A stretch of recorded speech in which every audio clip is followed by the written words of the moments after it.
Good morning, Raptor Freaks. Alexi Odds here. Saturday morning. It's the Saturday Share the Love Club on a rainy Saturday morning in Toronto. We're celebrating last year's rookie, Christian Koloko. Koloko's had a very interesting week. We've seen him on Open Gym, new episode yesterday, cheering on his Summer League teammates on the sideline. In fact, Coach Darko and Coach Pat Delaney making note of how the guys who didn't play at Summer League were very enthusiastically supporting the team on the bench. And Koloko was noted of being a good teammate at Summer League, even though he didn't play himself. That footage is actually there in that new Open Gym episode that dropped yesterday, of seeing Koloko being a good teammate towards the Summer League team. I love that. Also, Koloko interacting with Siakam and his shenanigans over in Austria this week, reposting Siakam's little exchange with that guy on the street. Christian is an interesting guy. He's got a lot of tools. He's obviously got this height. He's obviously got this wingspan. He's obviously got, possibilities for what he could become as an NBA player. But there's other things about him that are interesting that we're not really talking about because they haven't really shown up as far as like in his pro career. This kid is a very hard worker. He's very, very smart, and he is sponging up so much stuff very, very quickly. And I have high hopes for Christian Koloko as far as what his ceiling can be as an NBA player. Obviously, he's going to be a defensive force no matter what. With those kind of the length and the ability to block shots like that, he's going to be good defensively. But I really wonder about how much he can be developed on the offensive side over the years to come, and how he could actually possibly become on the down low a very, very dangerous offensive weapon. He's talked about working on a hook shot, a sky hook, a little baby hook. And I think that's really smart.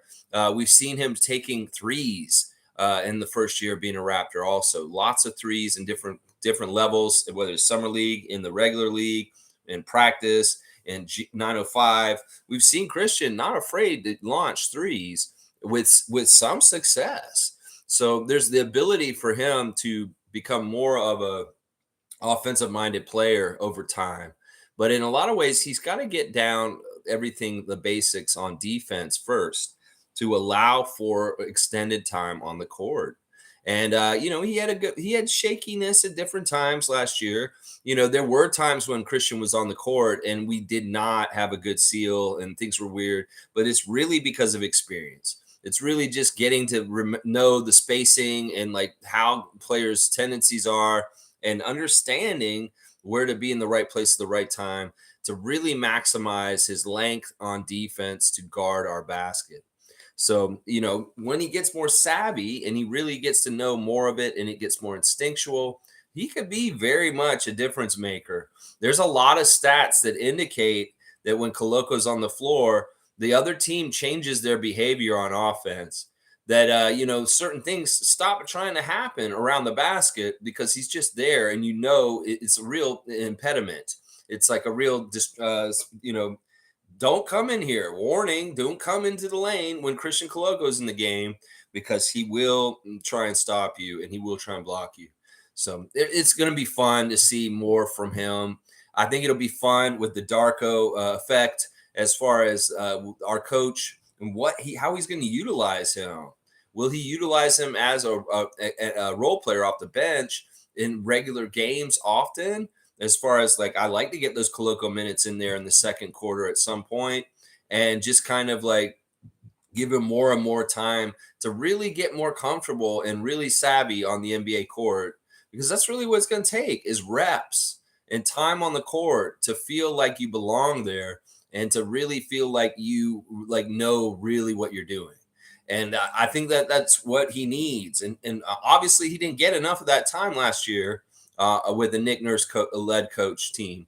And even at the beginning of the year, because of the injuries to Pascal and Precious last year, we held on to him from going to 905 for the first half of the 905 season. And I think that was a mistake, that we should have had him at 905 right away. He played him, sure, when Pascal was hurt, but he didn't.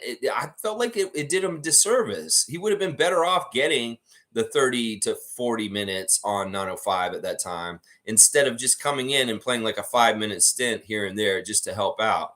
You could have done things way more creatively last year, Nick. Oh my gosh. And I feel like you really dropped the ball on certain things with that. All right, let's check in with the comments this morning. Trevor J's first in once again. Good morning, Raptors family. Good morning to you, Trevor J.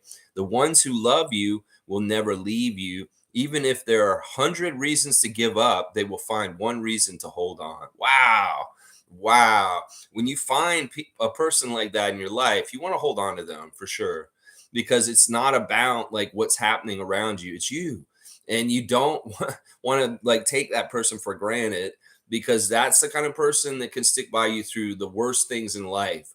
And you don't want to take that person for granted. Trust me. Do you find somebody that'll hold on to you through the worst?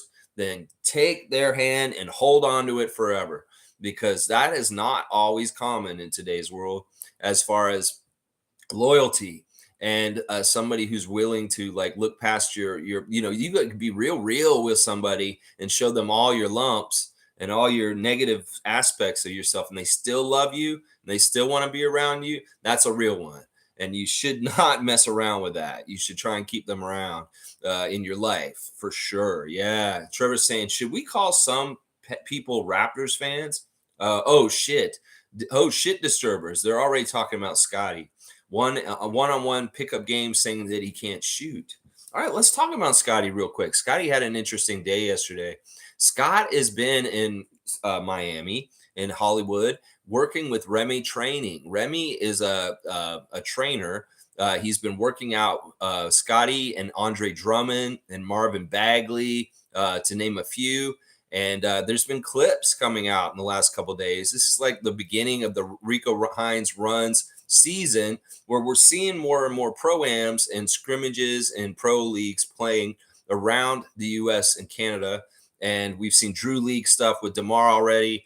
We're seeing there's a clip here in Toronto of Dylan Brooks yesterday coming and playing in one of these games and getting cheers from the Toronto crowd. You overrated.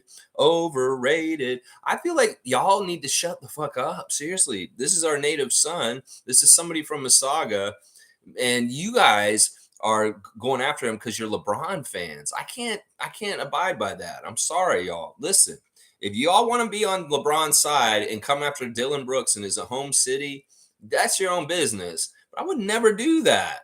I would respect that man and not call him overrated in his home city at a game like that. Well, you know what? You pissed him off. He went and got 28 points, and his team won that game.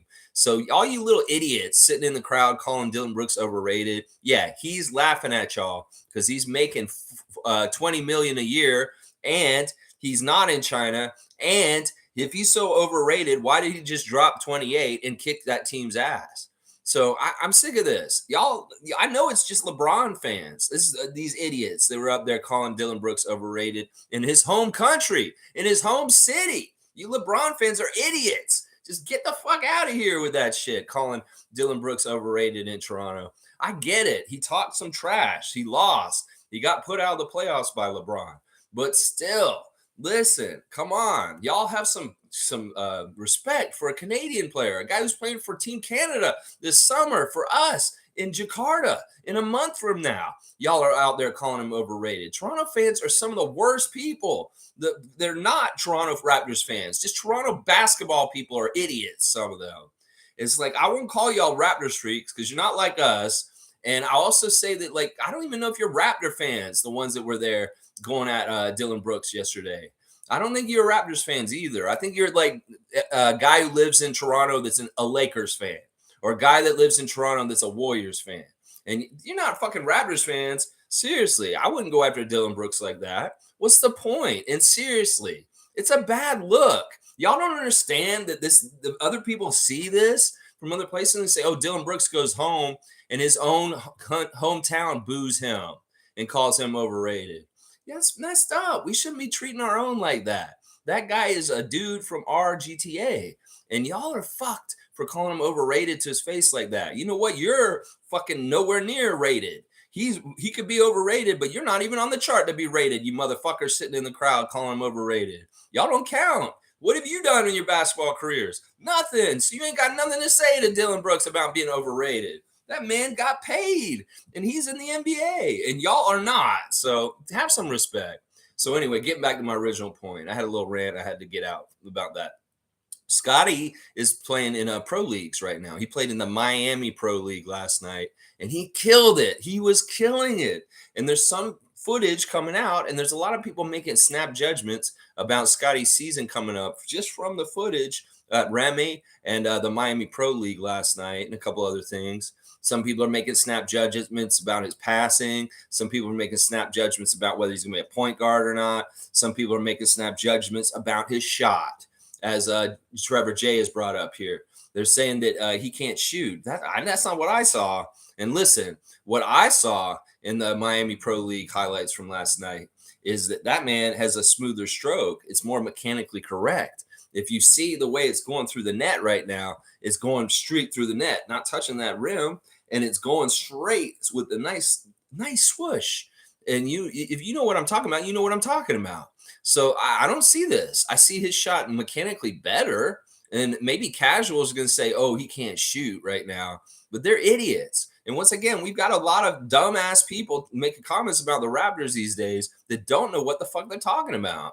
If you go and watch the Florida Pro League highlights from yesterday with Scotty playing, you will see him swishing that ball real nice. You'll see him passing. You'll see him dunking effortlessly. You'll hear the announcer calling him the ultimate weapon over and over again. The ultimate weapon, Scotty Barnes, Scotty.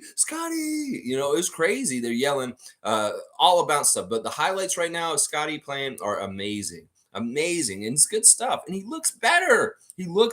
Now I get it. This is just a pro league. It's not really high intensity like competition. And how much should you take away from it? But he's looking like he's moving real well. The mechanics look good, and there's a lot of good stuff happening in those things. He looks like a new version of Scott. Let's just put it that way, and let's see what this new version is capable of at the ultimate level, the NBA. So I'm all about it. One of the really weird things about the Remy workouts this week is Andre Drummond. I was watching an extended cut of the Remy workouts with Scotty in it, and I'm wondering who the hell is this big guy running around with these teal Detroit Pistons pants or shorts.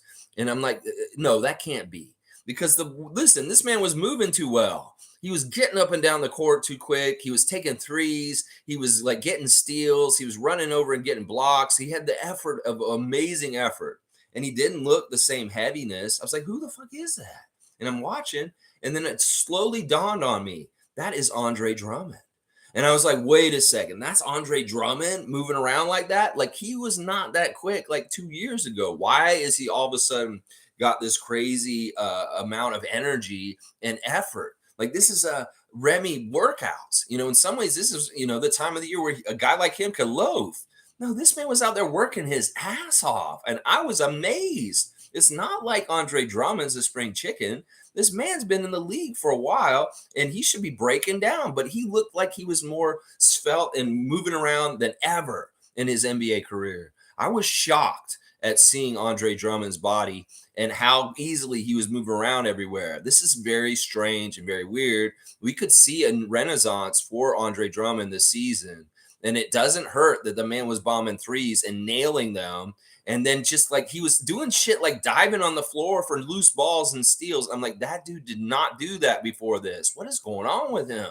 Where did he lose his weight? And he has got some sort of new motivation, Andre Drummond. I think he's technically on the Chicago Bulls right now still. But man, he looked good moving around like that. And I was like, you know what? This is actually when I would want Andre Drummond on my team because of the way he was moving yesterday. Holy cow, I couldn't believe that was Drummond. Seriously, go watch the clips and you'll be like, that's Andre Drummond playing? That doesn't make sense. This man's been in the league for 10 years, and I've never seen him move like that before. Never, ever seen him move like that. It's amazing, honestly. Marvin Bagley looking interesting in those workouts also. His knock is he can't stay healthy. But, yeah, he's a very skilled player for a big guy like that. He can do a lot of different things. And I love seeing Scotty battling with those guys and kicking ass. Lots of dunks, lots of transition plays where he's passing the ball to another guy and they're getting an easy layup. All kinds of good stuff from Scott in his workouts with Remy. And then also the Pro League yesterday in Miami. Very good stuff. Cool Cat is in the house. Good morning, Rapid Free Crew. Good morning to Cool Cat, Scotty Barnes, Switch Family 2022. Yes. She's saying, I hope Darko allows Koloko to shoot threes this season. Stretch 5 center, natural shot blocker. I know she said that, but I know she meant shot blocker. Yeah. Yeah, I want to see how Darko looks at Koloko and his player profile and how he wants to use it in his system.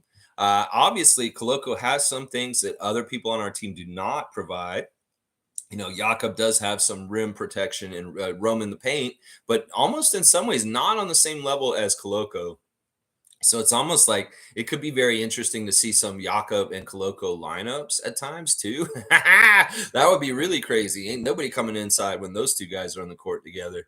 But yeah, it'll be a lot of fun to see not just like Scotty's role, but people like Christian with Darko Rajakovic. We have to see what he thinks about these guys. He feels like he has a very talented roster to work with. He said this a few times, and we'll have to see how he likes to use this talent.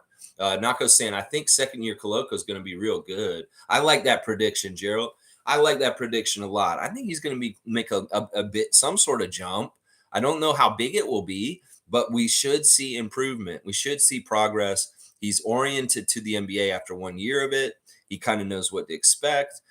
He has more work in. He can feel more confidence, maybe, and maybe he can come out and assert himself a little bit more. You know, one of the things I love about Christian so much is he's obviously an impact maker, because look at what happened in Miami last year. That incident where he got shoved by Caleb Martin was very apropos, because in some ways he's annoying. He annoys the hell out of people because he's so long and he's so quick to get to places too. Then he's quick to block shots and stuff that he pisses people off. He frustrates people. And that's not what that whole thing that happened with Caleb Martin was, a little bit of frustration. Now they were riding his back. That was the whole incident. Like he got up on his back. The Martin got on Koloko's back or something, and Chris Boucher told him, "Don't take that," and that's why he pushed him off him. Because it's like they were teaching the rookie, you got to stand up for yourself. Well, that's what that whole thing started, and then they were in the crowd and stuff like that. And it's crazy because like it was one of the first games he ever played in. And it was like one of the earliest times in NBA players' career that they got ejected, which is crazy. I didn't think that whole thing was fair at all. But it was, what an introduction to the NBA. And it shows that like he has an impact that annoys people right away. Like he's out there with the long arms, and those elbows are not soft. He's a big dude, and he's got a lot of arm room to move around. And if he's going to be fighting for a position, yeah, he's going to piss some people off, because part of it will be that people will think they've got him blocked out, but his arms are so long, he will grab the ball above them anyway. And I love that. I love that kind of stuff about Christian, that he can go above and beyond, mainly because of his frame and how long his arms are. The other way that this is cool is when he blocks people when they think they've gotten past to him. The offensive player will think they've beaten Koloko to the basket to score, and somehow he reaches his hand over their shoulder and he still blocks it. That's the kind of stuff I'm waiting for. I want to see more of this more often on the court for sure. I hope they do play him a lot. We'll have to see. Nameless saying, such a gloomy Sunday. I'm really happy we're getting the rain today, honestly. It's been pretty hot the last couple of days, and cooling things off a little bit, giving some moisture to the plants is always a good thing. So maybe it'll just rain in the morning, Nameless, and then it'll get nice and sunny for the rest of the afternoon this Saturday. Although I have seen on the forecast should be rain today. We'll have to see. Let's see. Stargate's here. Good to see Stargate. Good morning, all. I wish Koloko could be mentored by Serge. I see similarities between Serge when he first came in the league and Koloko now. Yeah, there's definitely some similarities there, and that there definitely could be a very good mentorship there. I still don't understand what exactly is going on with Serge. I guess it's just he's on the outside looking in. I mean, nobody's really interested in him, and he's coming to some tough things in his life. As far as it's like it may be over. Your NBA career may be over. That things might be tied up and done. But in some ways, he doesn't want to give that up. I know he wants a job in the NBA right now. He's posted a lot of inspirational quotes on Twitter in the last month. talking about keeping your head up and staying positive and like where he finds his joy. And, he's shown a lot of growth and maturity from, a younger version of Ibaka. The younger version of a Serge may react differently to his present situation, but he's older and wiser and understands. I think that he deserves maybe another shot. I don't know if it's with us. I would have liked that if things could have worked that out with the roster, but we're getting full, and I don't know if he fits with our team at this point. Like, could you play for peanuts, Serge Ibaka? Would you come and play for the very, very minimum for the Raptors and play as a mentor for our young guys? Not necessarily playing a very focal role as just being a team leader around. In some ways, you could say that role is Thad Young, that Serge isn't absolutely necessary because we've got Thad Young, who's kind of in that role at this point with our team. So, all right, let's keep going. Cool Cat saying Dylan was heckled by opposing fans, not Toronto fans. Okay, who was it there then? I mean, the game was in Toronto. Who was that did that? Was it just the fans of the team that he was playing against? Was that what it was? Okay. I want more to understand this more because it's not a good look that Toronto's going to boo a Mississauga-born Dylan Brooks when he comes home to play in a game like this. I mean, I get it. We've come after him in the Raptors games, and he's like, I own this house, and he's been like very defiant. Some people don't like him for that, but I get it. I mean, to me, it just looks bad from the outside. They were like, oh, Canadians booing their own guy. I hate that. I don't like the way that looks in some ways. That he goes home and he gets a chin overrated at him. So it was opposing fans of the team he was on, I guess. Because I feel like they're all Canadians if they're in Toronto. Who, they bust in a bunch of fans from somewhere else? I don't know. Fiercely saying, good morning, fam. Koloko was acting weird at some point, probably due to Nick Nurse's aura and the after effects of his poor management causing uncertainty. But he seems at a good and secure place now. Yeah, Fiercely, I sensed that too. In the middle of last season, he was confused a little bit about what was going on. I don't think that he had a big deal about going to 905, but they made a big deal out of it. I feel like Nick does this too much. It's like, is he making a big deal about starting, making a big deal about playing in 905 or not playing in 905? There's some certain prestige or weird bullshit things. Like, fuck all that. Don't get over yourself, you highfalutin person. You got to be a starter. Come on. Dennis Schroeder and Gary Trent Jr. don't care if they start or not. They're flexible and good enough to do either role. And that's what I'm saying. People need to quit having airs to themselves. In some ways, it felt like some way they were trying to transfer this thing on Koloko. It's like, you shouldn't want to play at 905. You shouldn't want to play on that level. I'm like, bullshit. He shouldn't want to. He's a second round pick. He's not a lottery pick. He's not even a first round pick. He needs to play at 905. That's what 905 is for. It is for development. So it's like, even when it was shaky, they brought him to the 905 game and they're like watching it with Delano. And they're like, yeah, you're going to probably be playing in the 905 game soon, Christian. Okay. So be fine with it. I don't think he would be having any problem with playing with 905. But I felt like they made such a big deal about him being on 905. It was just weird. Just put him on 905. What's the big deal? More run any which way is good for Koloko, whether it's on 905 or with the main roster. And if they get in the minutes on the main roster like Nick wasn't giving them, well, for damn sure send him to Mississauga. So, yeah, I'm with you on this. I think he was a little confused. Of course, it's kind of unsettling when your team's kind of all fucked up with the coach in your rookie year. And you're like, is this what the NBA is like? This is really kind of weird and dysfunctional. Hopefully everything's more good and sound with Darko as our coach. And none of this confusion or uncertainty that obviously Christian was probably in the middle of last year, for sure. Iceman's here. Good to see Iceman like Gervin. Minutes Police is here. So make sure you play your starters a reasonable amount of minutes, or we're going to call you out on that. That's right, we will. Let's see. Iceman saying recent media reports stated that Damian Lillard's agent, Aaron Goodwin, called multiple NBA teams to warn them against trading for Lillard because Lillard's only desired trade destination is Miami.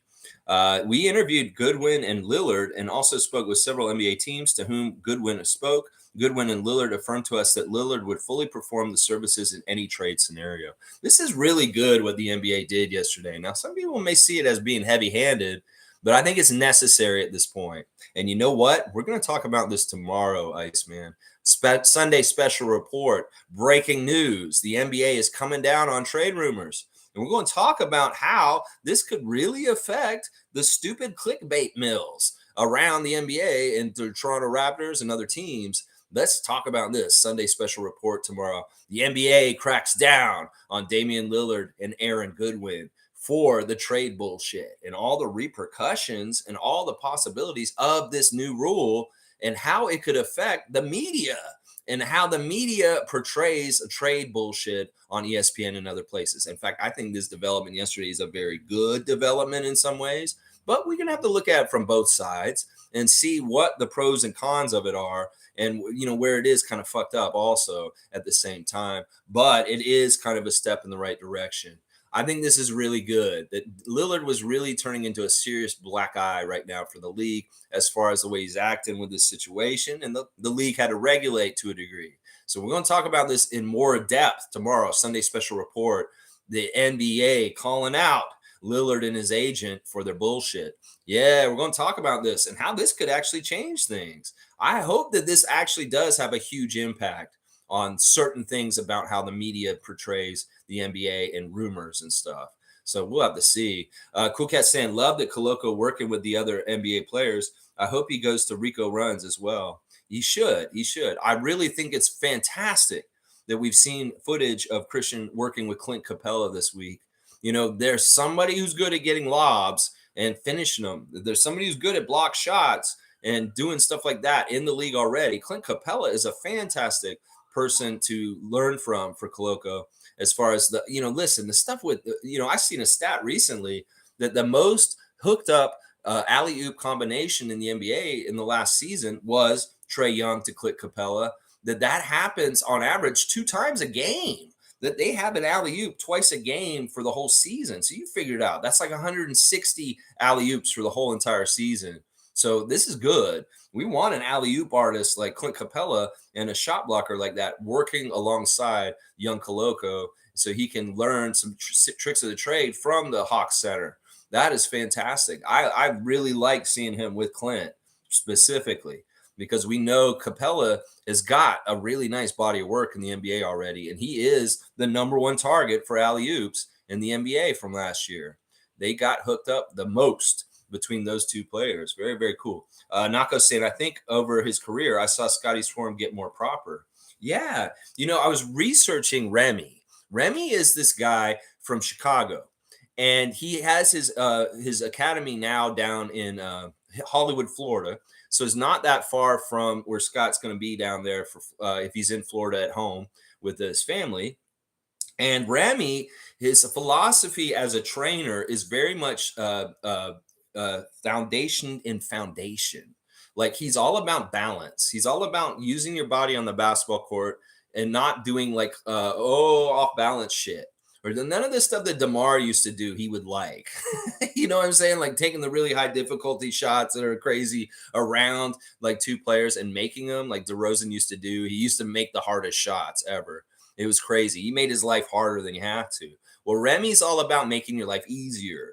And one of the ways that his philosophy is by really using your body's core balance and really thinking about your balance on the court. Now, Scotty is the kind of player that we already see innately has really good balance and footwork and really good instincts. And what Remy's philosophy is saying basically is like really get your power from staying balanced in all modes of what you're trying to do with attacking the rim.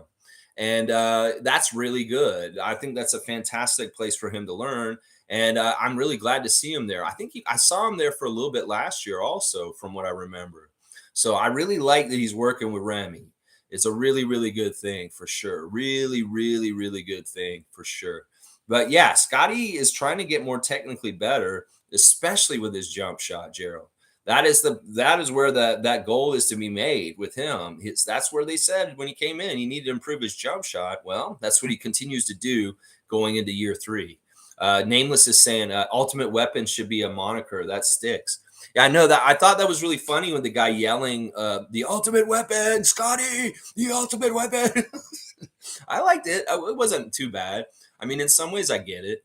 I don't know. We'll see what happens with Scott. A nickname that will stick will just have to be the one that really makes sense and has to happen. I'm pretty sure Matt Devlin will be giving him the nickname at some point. If it's Scotty B, whatever it's going to be. But I don't know if we're going to be nicknaming him the ultimate weapon. But he was last night. That was for sure. Monique is here. Good to see you, super fan. Monique Lawrence, the greatest. Good morning, everyone. Good days ahead. Christian, what a time. Yeah, Christian is really enjoying his life right now, working out, working real hard with vets like Capella, and then watching a lot of soccer. We know that Christian is a huge fan of the football, and he loves watching soccer. And in particular, he's a very big Lionel Messi fan. And he's had this really cool Messi shirt on in the past week. And of course, he's paying attention to the Inter Miami games and the pink shirts of those guys playing down in Miami these days, playing the football. So yeah, Christian's got to be smiling and happy. We've also seen some clips of him going home this summer and seeing his family a little bit too, also. So yeah, Christian's got a charmed life. He's got a good head on his shoulders, and he's moving in the right direction. What's not like to like? What's not to like? Yes. Cool Cat saying, I love watching Scotty's Miami pro game last night. He looks good in the summer runs. I'm supporting all of our players on their summer grind. Yeah, we're going to see more and more of this footage coming up real quick. Let's see those Rico Hines runs, and hopefully we see these guys running there. Let's see the Toronto Pro-Am game at Mattamy Center. Let's see if there's more Seattle crossover footage this year as far as Malachi Flynn and possible other Raptors. Is Scotty going to do a little bit of a tour again where he shows up in Salt Lake City? He shows up in the Bay Area. He shows up in different spots around the country for different camps and stuff. I know he's done his camp here in Mississauga. He's done his camp down in Palm Beach. He's just in different places doing basketball things. And I love seeing Scott do that. And when this stuff happens, if you want to know what all is going on, this is your channel to watch. We will be trying to catch it all and bring it to you and let you know what's going on if you're not aware of some of the things. So Cool Cat, we love you and thank you for putting your support for our guys this summer. That's right. Jimmy Pope, the Pope of Positivity is in the house.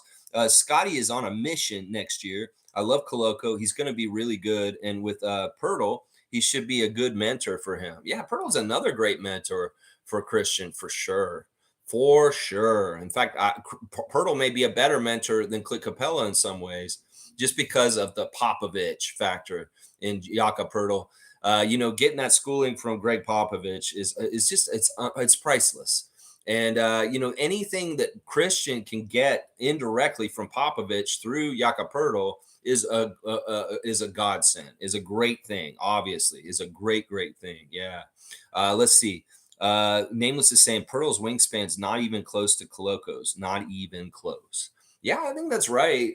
But we know that Pirtle is still a very effective shot blocker and rim protector. And in some ways, the acumen and experience of knowing how to position yourself on defense and spacing and when to go is all much more formed in Jakob Pirtle than it is Koloko. Well, that's what we got to try and do. We got to try and develop Koloko to get that acumen like Pirtle and that instinct in the moment. And then boom, all of a sudden you've got a longer arm version of Pirtle in the court, and he's very sound and smart in IQ as far as what decision to make in the split second and what. And that's what Koloko needs to work on the most, is just getting the right decision making in the instant on defense in certain particular ways. When to go up, when to hold back, when to hold your position, when to sidestep, when to do all that kind of stuff. He's got to get more and more savvy and make it second nature. And it's just going to take reps and more time on the court and the ability to fail with success. Let's see. Monique is saying Dennis, and more Dennis. Just wow. I'm loving you very quickly. She and I both are very much into Dennis Schroeder already. He's cool. Yeah, I like this guy. I really do like this guy. And thank you, Monique, for the cue card. Dennis Schroeder dropping a clip yesterday on YouTube. A very entertaining clip. Dennis is kind of going over his game room that he just had built. He stole a designer from Volkswagen. This guy who's a childhood friend of his came and he's hired him away from Volkswagen. He was working as a designer for Volkswagen, but now he's just doing odd jobs for Dennis instead. And he hired him to build a game room. And he built this beautiful game room with neon lights and his logo and like a really nice chair that they got for free, which they're giving away another chair. If you want to win a gaming chair from Dennis Schroeder, you got to go and like subscribe to his channel, his wife's channel, his assistant Joel's channel, and his brother shoe company channel. And I'm gonna tell you right now, if you subscribe to his brother's shoe company channel, you're more likely to get that gaming chair. So he has a competition right now to win a gaming chair that he has an extra one. So you want to win a gaming chair from Dennis Schroeder, go subscribe to all those channels. And that's what Monique is talking about. So many channels to follow if you want to follow everything Dennis. And he pops up on all four of those channels from time to time. Of course, he's always on his wife's channel. He's mostly on Joel's. He'll be on his most of the time. So he really wants you to follow his buddy who makes the shoes. And talking about the shoes, well, he put them on display yesterday. He's with Puma, y'all, just like old Vince Carter. Vince Carter was with Puma in the very beginning of his career with the Raptors, but then he left Puma at a certain point because the shoes weren't very good for your feet. From what I remember, that was what it was. Well, Dennis is with Puma himself, and he's got shoes coming out, and they're mostly centered around Germany because he's on Team Germany for this World Cup, FIBA World Cup that's going on next month. And he's got his own signature shoe in the German colors. And he's going to be wearing these for the World Cup. He was showing off the different shoes and the styles. And he was even saying, these are what I'm going to wear for when I'm playing for Toronto this year, too. He had a nice pair of white and gold shoes that I'm sure he's going to wear for when we wear white and red or the city edition jerseys. And then he's got some red shoes. So he's basically showing off his shoes for this season for what he's going to wear as a Raptor on the court. Very, very cool. I like the German ones are interesting. They're more red and black, not as much yellow in it. But, he's got some pretty cool shoes he's got coming out with Puma. And he said these shoes don't officially come out till next year. So if you get any pairs of his edition of this shoe ahead of time, well, you're ahead of the game and very rare because they're not being mass produced until next year. So very, very interesting stuff with Dennis. And he said he's got this beautiful game room, but I guess because he's got the new contract with the Raptors, he's talking about tearing down the walls, even though they just built this game room for him and expanding the room bigger. Or he's even talking about just moving from the house he's in his hometown in Germany and getting a bigger house. That's just his life. I mean, I guess he got a bump up with the new contract with us. So, all right, let's see. Cool Cat's saying Koloko's bulking up. His arms are bulky. Transformation over the years will be interesting. Yeah.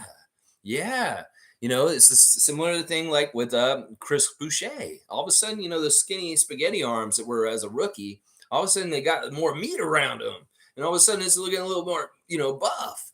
And I think this is, we are already seeing it visually. We can kind of see that Koloko looks stronger around his arms. And I'm here for it. That's definitely going to be something that'll be very helpful to him in the NBA. And he gets bigger and stronger and more muscle around this area. Like it looks like Precious added a whole bunch of muscle around here. This will be all good things for Christian. Just as long as it doesn't mess up his shot and he just keeps working through the physical changes so that he can still have good touch. Because that's important for a big guy. He can't get too big and strong and all of a sudden he has no touch because he's like, I threw it all the way over there and I meant to just lightly throw it. He's got to make sure he still got that. So he's got to adjust. Name was saying Pearl got them T-Rex arms. Kevin Willis arms. Yeah, it is what it is. But listen, I ain't going to knock him because he's a very effective player. And in some ways, I get it. You wish that everybody had a long wingspan, but does it matter with Pearl? Not really. They're kind of, I call them Kevin Willis arms, in some ways, because that's what it was. Kevin Willis's his hands were really small too. Like he had short arms and his hands. He didn't have the big, huge palms of hands. And like, it was weird. Kevin Willis, go look at his arms. You'll know what I'm talking about.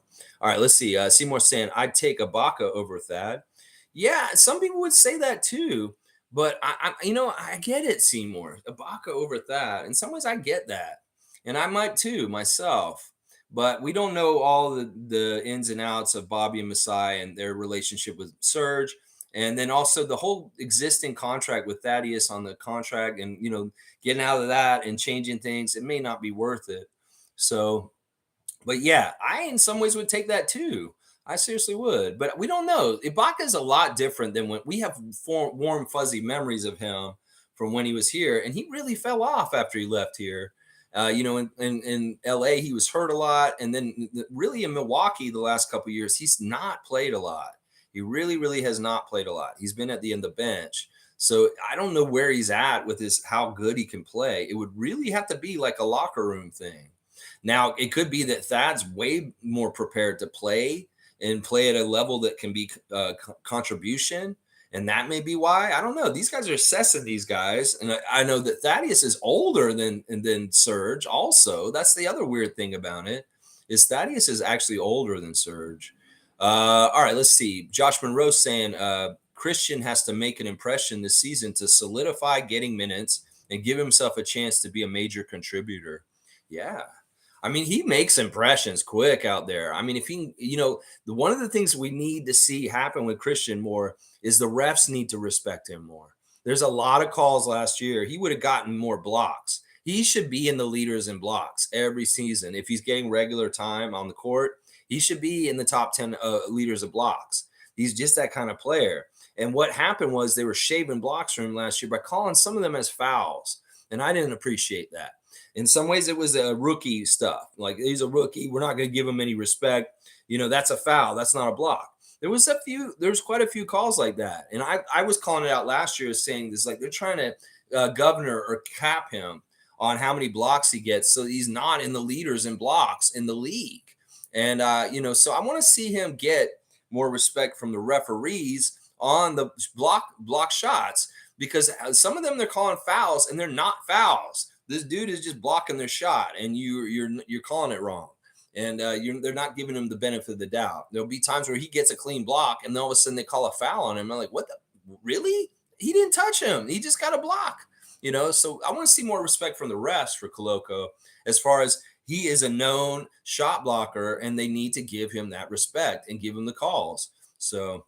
All right, let's keep going. Cool Cat saying it was 4 people chanting overrated. Okay, so it's just like 4 people, and they're just being little punks. Yeah, I just don't like it myself. Some people may enjoy it. Some people may say, "Oh, he deserves it." I get it, but to me, it just looks bad, because in some ways we have a reputation as a city that's kind of like messed up in some ways, with our trollish fans and kind of negative fans being bad examples outside of us to other people. And I don't like this. I don't want this kind of image of us, that we're not supportive, loving kind of fans. We're kind of assholes and trolls. And these people being like this is like that to me. And I don't want that. I mean, we have enough social media noise with Raptor fans or Raptors Nation that is really confusing and stupid already, that, seeing it manifest in real life towards Dylan Brooks like that, it made me be cringe. I'm like, why are we saying that to him? He's home. You don't do that. Let the Lakers fans do that in LA. Let the people in other places do that. He is here in home turf, home country, and we should be celebrating him as a Team Canada member that is about to go to Asia and play and represent us. And y'all are doing this. It was like, what the hell? And let's see. Cool Cat saying Dylan joined in with the 4 opposing fans that were chanting overrated. He was clapping to the rhythm chant. Unfortunately, it hit U.S. media and taken larger life dull phase. Okay, so she's saying it's not even a big deal, but because of what happened, it's on the media and it's all over the place. And it really was just like 4 people. And I did see the clip where he's clapping with them and doing it with them. I mean, he feeds off that. It's not that it really hurt him. In fact, it probably helped him win the game and get 28 points and lead his team to victory. But still, it's the optics of it. And it's like, what are we doing when we're like this? Toronto fans. Y'all, seriously, stop being little trolls and smartasses.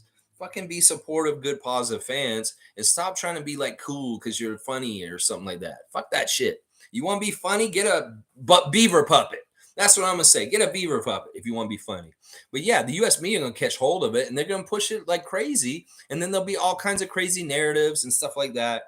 And it'll be like the latest example of people clowning Toronto fans for being kind of idiots.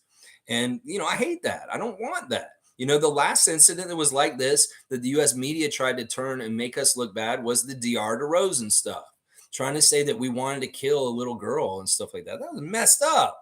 And that's kind of like a painting of Toronto people that's not in a positive light. And I don't appreciate media forces out there trying to do this kind of stuff. There's four people yelling overrated at Dylan Brooks. Is he going to say that's all of Toronto? No, no, it's not. No, it is not. Let's see. Seymour saying condolences to Mustafa, the poet. Rest in peace. His little bro who got killed in Moss Park. Oh, yeah, yeah. Regent taking a lot of losses in the streets. Keep y'all's head high and just know life does exist outside of Toronto. Stay safe, y'all. I love you all and wish you the best for all Raptors freaks. Yeah, there's some incidents in Toronto in the last week or so that are very disturbing. And once again, I'm going to say this, there's going to be incidents and they're going to put them on blast and everybody's going to feel like things are more unsafe and violent and stuff. And in some ways, this is true. In the summer when things get hotter, the crime rises because people's brains get cooked by the heat and they make poor decisions when they're hot and uncomfortable and stressed out. And that is just a truth and anywhere. And with the hotter temperatures, crime rises because people are kind of more desperate and stressed if they're like hot and kind of bothered. So that's kind of part of what's happening right now. And then you add in the economics of the situations in the world right now. Everybody's at their breaking point and they're making dumb decisions or they're doing really crazy shit. Yeah, I hate hearing about this. I did hear about that someone was murdered in Moss Park and that their brother had just made a very beautiful, like either song or poem or something. And it was on the news yesterday. Yeah, I hate this. I mean, there's been some very tragic shootings and weird shit around Toronto recently that has just been appalling. But once again, just try and be a good person, keep your head up, like Seymour's saying, and be aware of your situations. And try to just be smart about, not being in the wrong place at the wrong time. Because, it could happen anywhere. Like around the corner from my place, that lady just got shot walking down the street because some idiots were having a little argument in the middle of the street and they were shooting at each other all of a sudden. Well, you caught somebody who's an innocent on the bystander. And that's really messed up. It was like a mother in her 40s of some kids, and she's just out shopping for the day on Queen Street.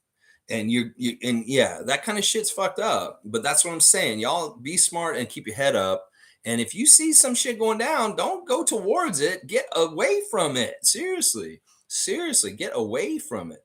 Monique saying, Lex, did you see the interview Grady did for City TV? He was a special guest at RBA camp. Thanks for bringing this up, Monique. Yes, I wanted to bring this up, and I would have totally forgot if you hadn't brought it up. So the reason why Grady is in town right now is because he was at Raptors Basketball Academy, where the kids are in camp with the Raptors right now, and he was a special guest, surprise guest who came out, and all the kids were like, "Yay, Grady's here!" And Grady was like a camp counselor, but also slash referee. Also played a little bit with the kids too. He had a really cool fast break play where he tossed it over to one kid, he made the layup, and then he put on that referee shirt, and he was running around out there being a ref. You could tell Grady really loves these kind of events, connecting with the kids. Him and Scott have this in common.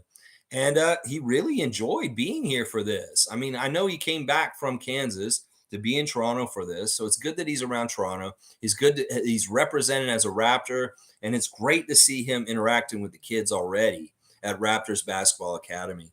So fantastic stuff, Grady Dick. And good job coming in, rookie. We're going to see more activities with you in a Raptors apparel and just doing fun stuff around the city. And then, of course, at Scotiabank Arena on the court. I am all for it. Yeah, I love it, Monique. It's so good to see Grady there.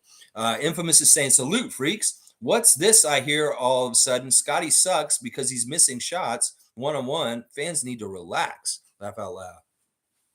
There's a lot of extra noise about Scott right now because in some ways he's a little bit controversial in Raptors land. Everybody's trying to figure out what his path is next. Some people are being haters. Some people are over analyzing summer stuff, pro leagues and stuff like that. Whatever. Last year we found out, like, all the stuff in the summer you can't totally go off of to figure out what's going to happen in the year. And, also, like, whoever's making these, there may be one little section where Scott missed some shots and they're just putting that on blast. They're picking and choosing highlights. Or maybe at that point in time when he was playing, maybe he was letting down his energy a little bit because it was near the end or something. Or you know how that is on a basketball court, where you just all of a sudden you're just like not trying as hard all of a sudden. Who knows? Anybody who's trying to figure this out or like put any kind of labels on him just from seeing this stuff, just stop. Just really, really stop. I really appreciate Samson Folk. Once again, Samson Folk doing very in-depth research on Scotty and his offensive situational decision making and what he does and what he has proclivities and tendencies to do. And Samson's done his work, and he's coming back now to tell us that he doesn't endorse Scotty being the point guard. That he really does, just like me, want him down low near the basket with his back to the basket. That's where he's most effective as a player. I've seen it with my eyes. I didn't need to go do the research that Samson did to realize this conclusion. And that Samson is now kind of very anti Scotty being the point guard. And so he's getting fights with fans over this because he's saying, look, I looked at the statistics. I looked at how it is. He's not the most effective place on the court to do that. And in some ways, Samson's trying to describe Scotty as such a creative, versatile player that we shouldn't box him in and tell him that you just got to be the point guard. That he should be able to do kind of what he's already been doing, where he switches up whatever role from like different points in the game. It could very well be he starts the game as the power forward, plays down low, establishes an offensive game for us in the low post to get us started offensively to make points, because that's the easiest point. Seriously, nobody's going to stop him down there. So it's like, all right, we had trouble last year not scoring at the beginning of the games. Well, let's get Scott in the low post and get his back to the basket, and he'll make some easy bank shots over a smaller defender. That's it. Just makes sense to me. All right. And then, like, all right, we have a technical shooting point guard starts, like maybe Schroeder or Malachi. I don't know. And then in the second quarter, very much like we did last year at times, we let Scott run the point when the point guard comes out of the game. And then he gets some time developing that skill and doing that aspect of things. But it's not like throwing him in the deep end and saying, you're just the point guard 24/7. Maybe you're the point guard for a quarter or two in the game instead. And I think that that's what Raptor fans need to be, is flexible and understand he's a versatile player that can do whatever. He's the ultimate weapon. And we should allow him to do all kinds of different things for us at any given time, depending on the situation and what is necessary to win. The next one in play, whatever position is, the next winning position. So I really like that Samson's trying to illustrate this for Raptors Nation right now. And he's exactly damn right. This guy is too good to just put him in the point guard position and leave him there. And that's just what you do. Let the man do everything, and let him do everything at different times and figure out when those good times are and maximize it to get the most out of his potential. That's what I'm saying. And I'm echoing what my man, Mr. Folk, is saying. Coach Folk. Yeah. Yeah. I'm with you. I'm with you on that. Yeah. All right. Let's keep going. Kareem Thomas is here. Good to see great Raptor freak Kareem Thomas in the house at the cottage at Sharkston's Shores. I think I'm just gonna drink and dance in the rain in my Lowry jersey. There you go. Kareem is living his life, his good life. He's in the good life out in the cottage country. I was out there right now myself. Oh my gosh, I wish I was at the cottage too. That's awesome. Yeah, he's got the Lowry jersey on. He's got his drink. He's gonna do a rain dance. I love it, Kareem. You just have a great Saturday, loose, fancy free, and just having a blast, man. Hopefully, you get to see some good pro league highlights of Scotty, or maybe some other stuff going on right now. There's a lot of pro leagues going on around the country right now in different places, and very cool highlights of NBA players in the summer. Let's see. Monique is saying City TV also interviewed Nick Nurse about his event in Toronto, asked him about Toronto, and Gary Trent doing a back to school giveaway via Instagram. Yes, I got to bring this up. It was brought to my attention yesterday. Nick Nurse came back to Toronto and did his Nick Nurse Foundation camp that he was going to do already, that it was planned and had it all set up. He fulfilled his obligation. He did return to Toronto to do his Nick Nurse Foundation camp with the kids. And as Lindsey Dunn said it, like him or hate him, he fulfilled his obligation to do this. I like that he did this. I do like that he fulfilled this. And it does mean something to me. But in some ways, still, everything's so fucked up with him that it's like, okay, I'm glad you did this, but seriously, you couldn't say something to us sooner. I don't get it. And maybe we are those fascinating fans that you didn't feel like totally treated you right on the way out. I get it. But still, Nick, it's a lot more bigger than just like your situation and where you see things from your ego. This is about the Raptors and the Raptors team and franchise and the fans, nation, and everything, your legacy. And it's sometimes more than just your ego in your head.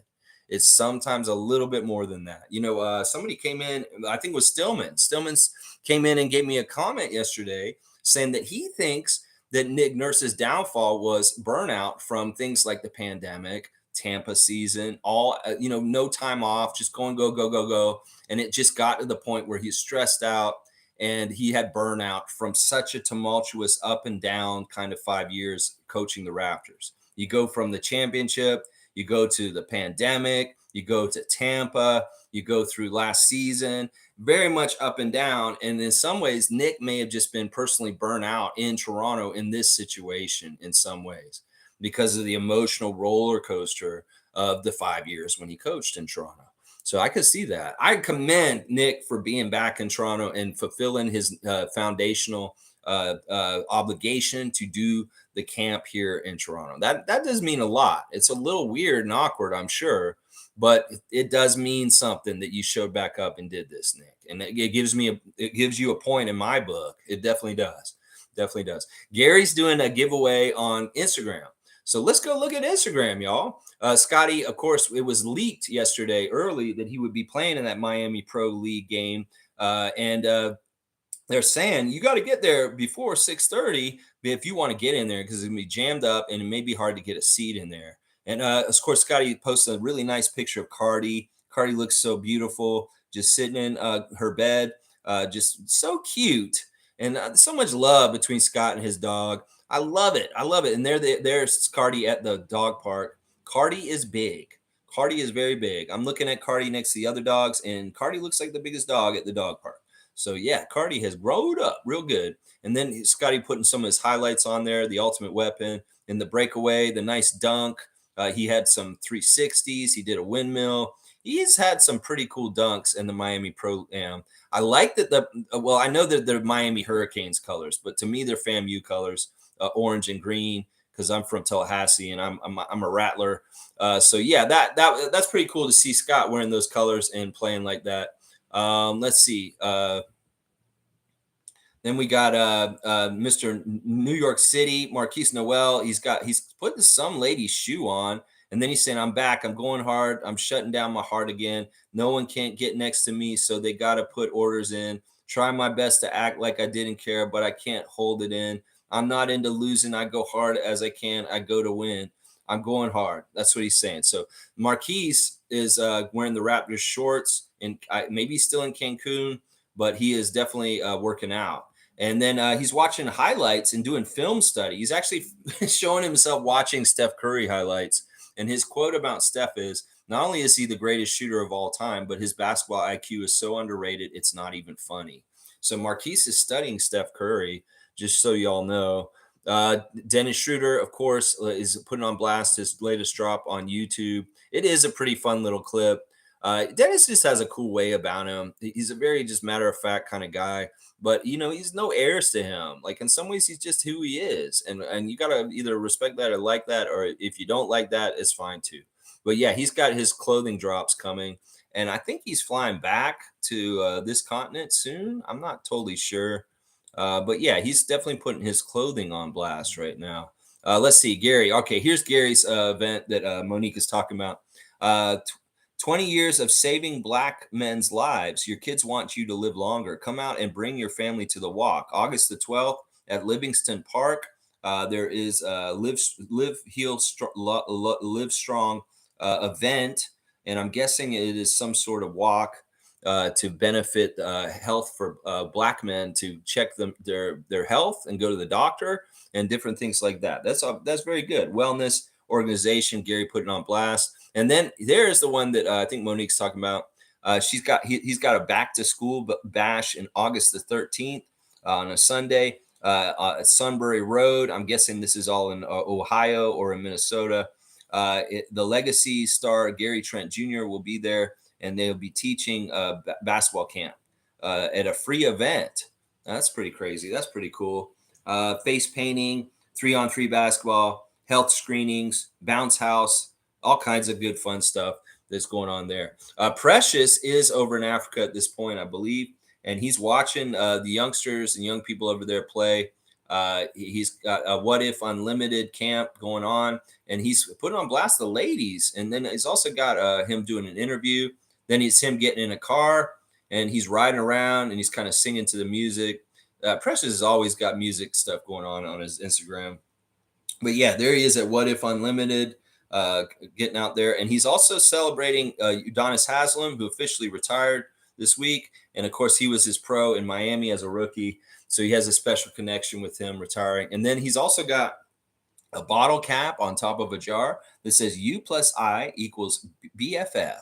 So that's cute. That's cute, Precious. U plus I equals BFF. There's the clips of Grady at the Raptors Basketball Academy in the zebra shirt, telling the kids how the game's got to be clean, no kicking in the nuts, y'all. And when he came out, they gave him a good ovation running out. Grady Dick, yeah. And then he had the really nice pass to the kid with the layup. That's nice. And then he put on the referee shirt and he's giving the calls and stuff. It looked like Grady's just happy-go-lucky, enjoying being a Raptor and the good times and stuff like that. All right, yeah, that Raptors account is doing the same, posting the same Grady stuff. Let me see if there's anything more here. Yeah, and they're posting that about okay, that's the Instagram check, y'all. Good stuff. Yeah, Gary's doing different things, a back to school event, and all kinds of good stuff. All right, let's see. Kareem saying at Infamous, it jumped. Hang on. Blah, blah, blah, blah, blah. At Infamous, I was looking at Raptors on YouTube, and now there's a wave of negative energy over the past 24 hours. Proceed with caution. Yeah, listen, whatever they're doing, we're the antidote. We are the antidote. If y'all see other good Raptors fans that are positive and they just want to love this team and root for them to have success, and you're seeing them in bad places where there's just really awful bullshit and people being idiots, come tell them, give them a lifeline. Definitely tell them about the Raptor Street channel and let them know there is a place to be if they want shelter from the negative storm. And we are here for them, Kareem. Yeah, I don't even want to know what's going on out there. This is the time of year where this kind of shit is really rampant. And with the uncertainty of us having a new coach and no more Fred VanVleet, that people really feel like they can come out and write a lot of checks with their mouth about how bad we're going to be. Well, I don't believe in checks written by people saying it out of their mouth. I believe in seeing it on the court and the players making it happen. So whatever they're saying is unnecessary and is a waste of their breath. So I don't even go in those areas or anything. And if these places are popping up overnight, like Kareem's saying, just give them the safe haven of the Raptors Freak YouTube channel. And hopefully they will find us and they will have a place to be a fan in a positive way and feel like you can love your team without feeling like an idiot. Because people are saying, why do you like the Raptors? They suck.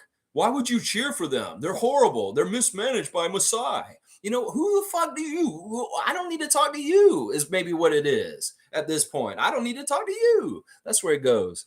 Fiercely saying, yes, Ibaka would be more helpful than Thad. No shade, but facts. I mean, it's debatable in some ways. I don't know. Maybe we could have them play one-on-one for the spot.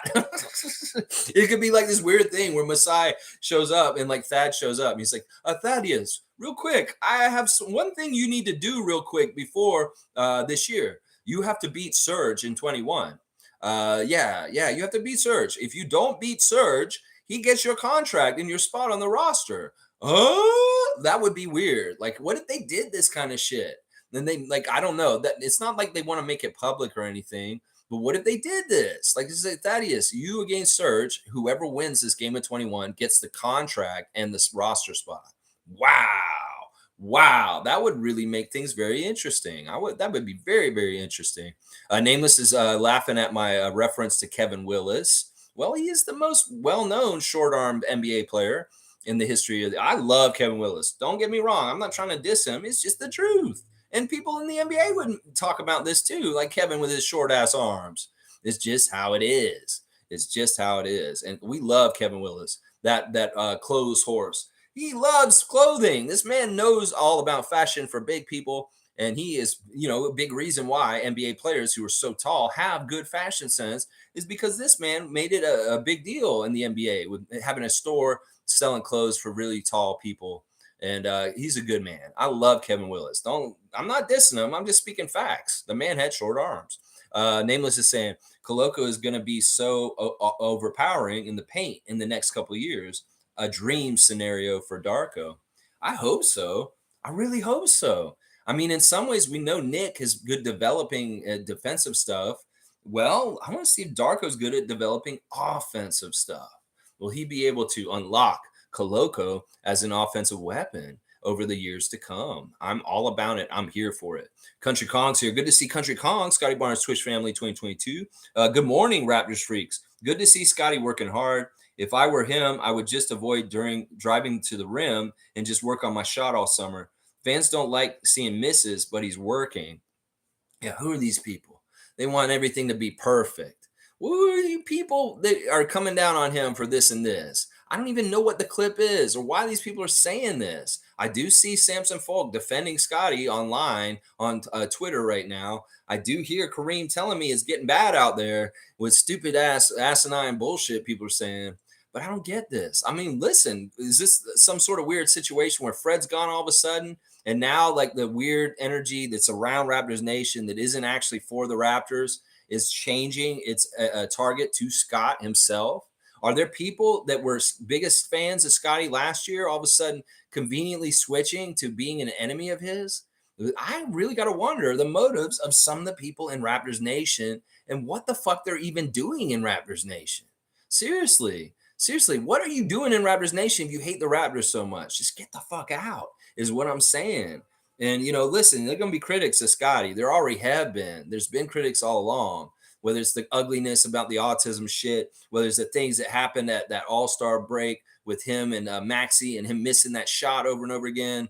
There's always going to be critics and haters. And that's the good thing because Scotty gets haters like Kobe and LeBron do. And that's a good sign that they know he's going to be really, really good. And that's why they're hating him. Listen, it's the same reason why I would hate Michael or Kobe or LeBron in the past. He's just so good. And this is the reason why these people hate Scotty already, is they see that greatness in him and that some of it's going to just be part of the package. When you're that great, you're going to have haters. And Scotty's getting the haters at the level of kind of like Kobe and LeBron would. So there you go. That's a good sign right there. Even if these people are being stupid and out of pocket with their dumbass comments, at least he's getting haters. And that kind of, let's look at it the bright side. Well, that's what LeBron has. He has haters too. So now Scotty's getting haters also. That must mean he's good. That must mean he's very, very good. Cool Cat saying report said crime increased 4% from 2022, but still way less. I fear guns smuggled in from the U.S. U.S. guns are being smuggled into Caribbean countries, guns exported around the world. Yeah, it's disgusting. It's disgusting. We need to come down on the companies that are the source of all this. These gun manufacturers in the U.S. need to be stopped. It's disgusting the blood money they make off of manufacturing guns more and more and more. They depend on people just buying more and more guns. They encourage these people to stockpile arsenals in their house. They encourage just guns to go everywhere, and it's irresponsible. The people like the Sackler family who pushed OxyContin and profited off the misery and death of people like crazy, and they get in trouble for it later. Well, in some ways, we need this to happen to the guns, but the gun lobby is so powerful that they fight it. But the U.S. is a problem for other places. They're a problem for Toronto. They're a problem for the Caribbean islands. They're a problem for Mexico. They're a problem for everywhere. Half the gun violence in Mexico is fueled by the U.S.'s gun manufacturers. That the gun crime that's out of control in the gangs in Mexico is all because of the gun manufacturers in the U.S. That those guns that fuel those cartel wars, it's all from the U.S. The guns that fuel the crime in the streets of Toronto between the gangs and all the stupid shit that happens here, all from the U.S. So it's the fucking U.S. is fucking bullshit that's hurting the rest of the world. People talking about the U.S. being great and being so kind to the rest of the world. Motherfuckers, you hurt the rest of the world. You fucking exploit the rest of the world. And you don't care because you fucking don't do anything about your goddamn out of control gun manufacturers. So yeah, I'm sick of this shit. And they can make it seem like crime is worse and worse, but it isn't. It's just we're more better connected. We find out every little detail. There's more little pockets to put news stories out everywhere, and everything is collected and seen.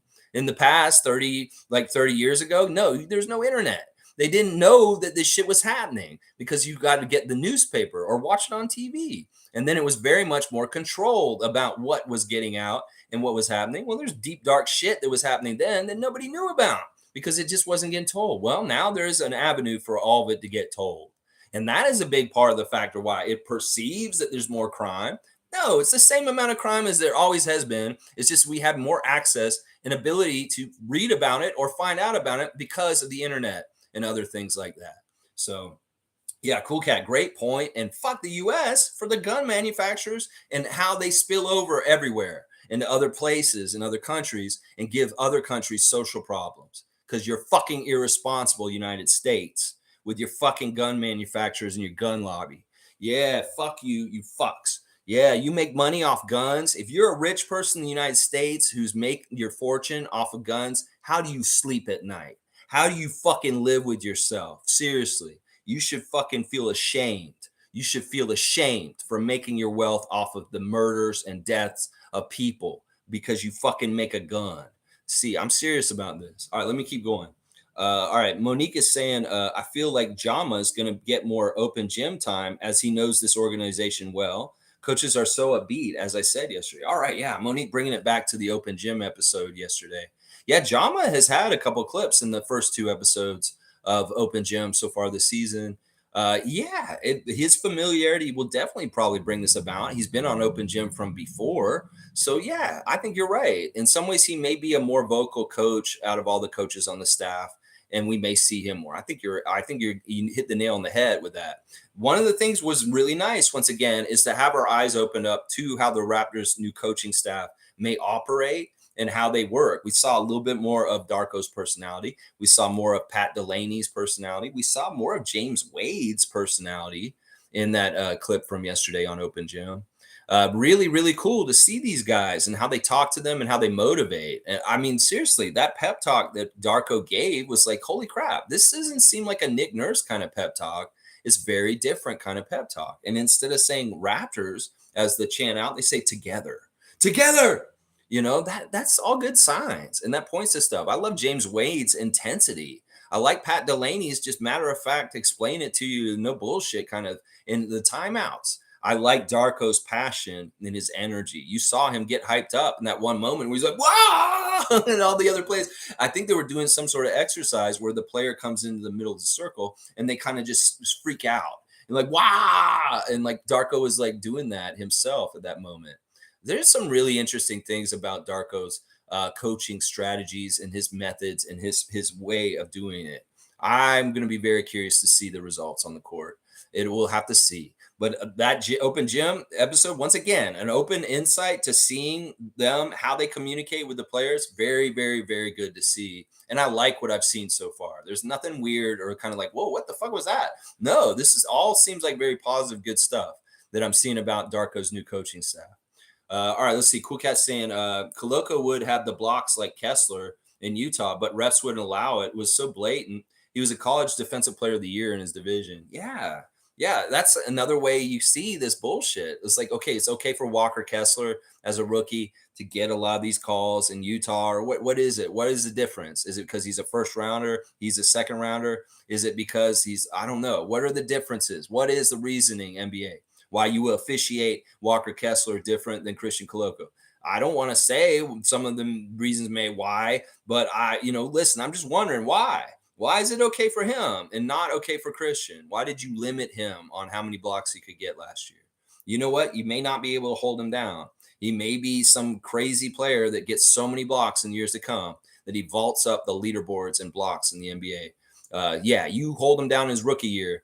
Now, I don't want to see that this year. Y'all better call it correct and stop giving him fouls when you know he blocked it clean.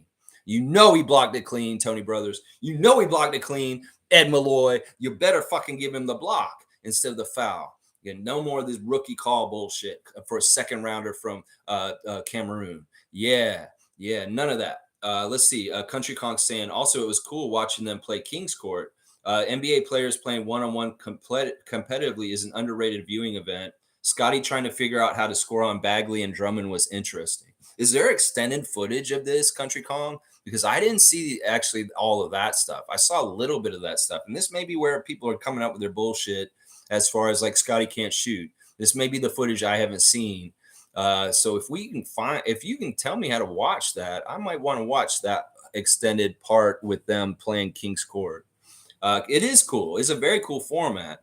The big three is interesting with their 3-on-3 stuff. In some ways, there are exhibition kind of things that NBA could exploit more if they wanted to, like a one-on-one tournament with their ultimate stars.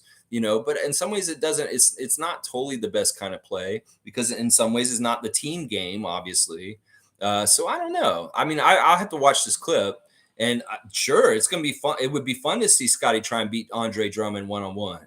Now, if somebody's saying, "Oh, he didn't shoot very well against Andre Drummond," well, is Andre Drummond up on him and trying to block his shot, and that's part of the reason why he's not hitting his shot? I don't know. We'll have to see. David's saying start lineup: Dennis, Gary, OG, Scotty, and Koloko. Well, you're missing Pascal and Pirtle there. I don't know about that, David. I mean, that's an interesting, I wouldn't say starting lineup, but that could be a very interesting lineup to have out there at times. But I wouldn't say starting. I'm not interested in playing Dennis and Gary at the same time. How about that?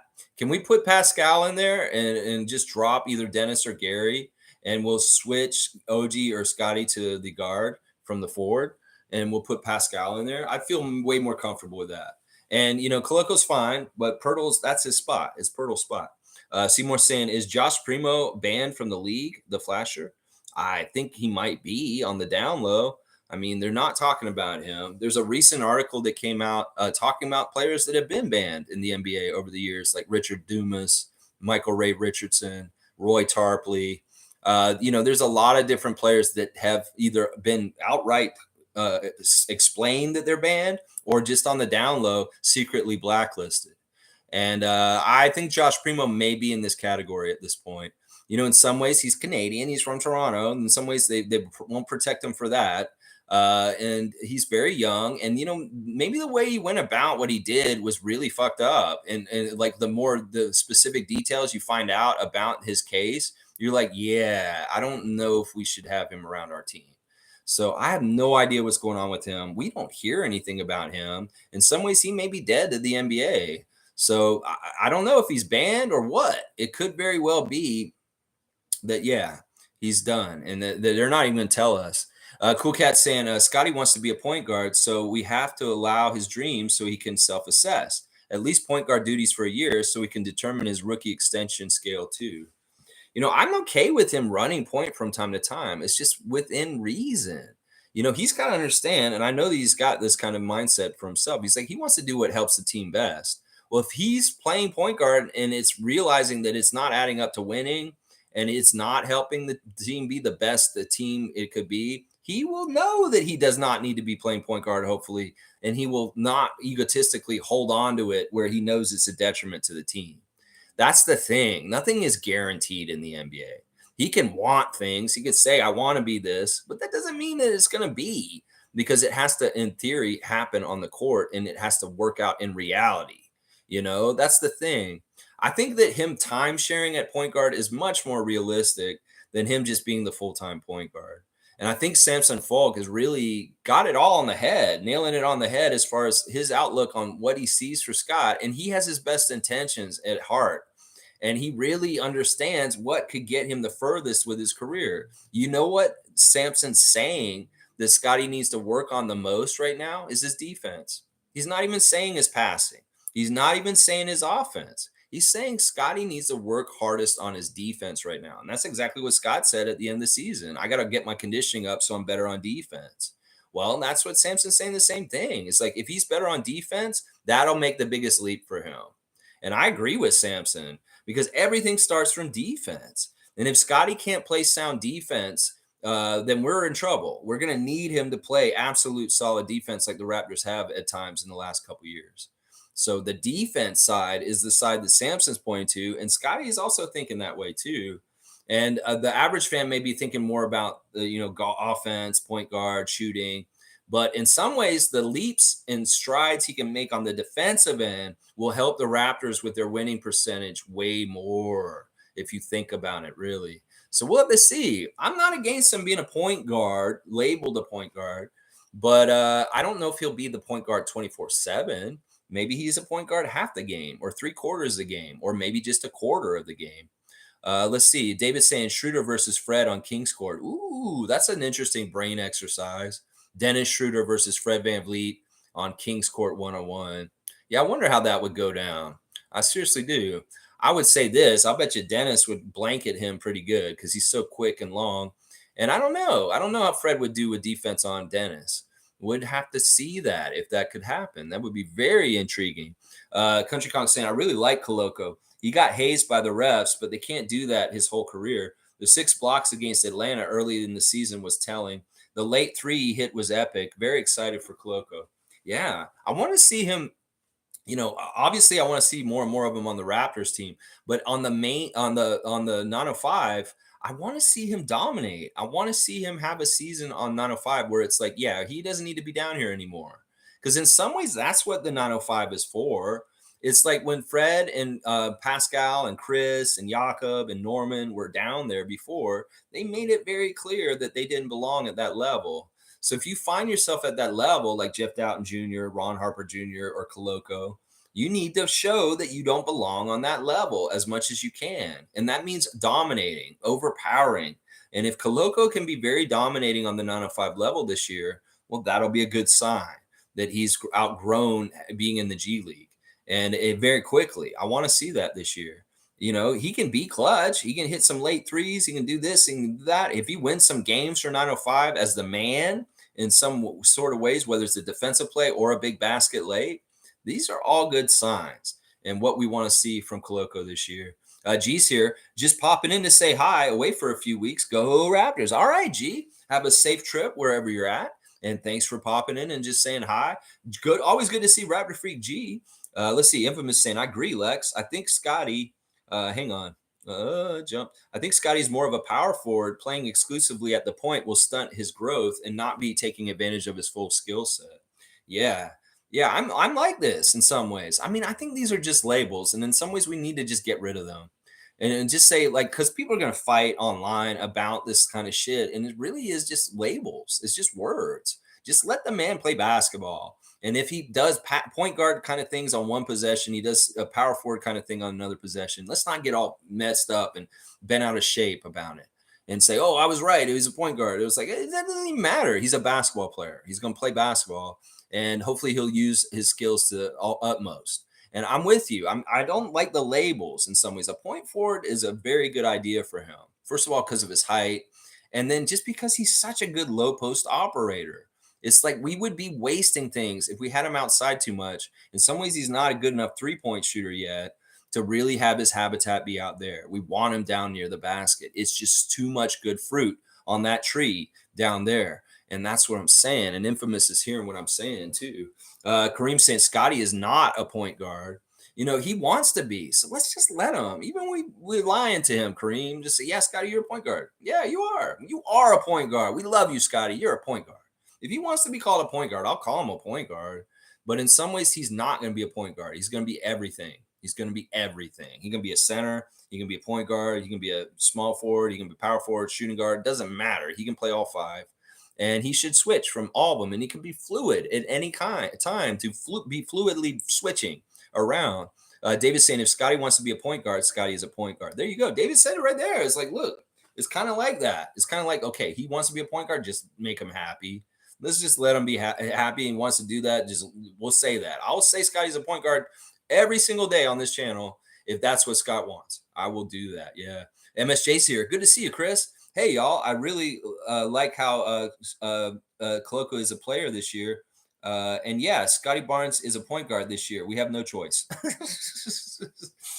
Yeah. I mean, in some ways, I get that. I mean, it really is, like I said, a label and semantics. It's not like it's going to make him so rigidly in some box that he's not going to do other kind of position like activities.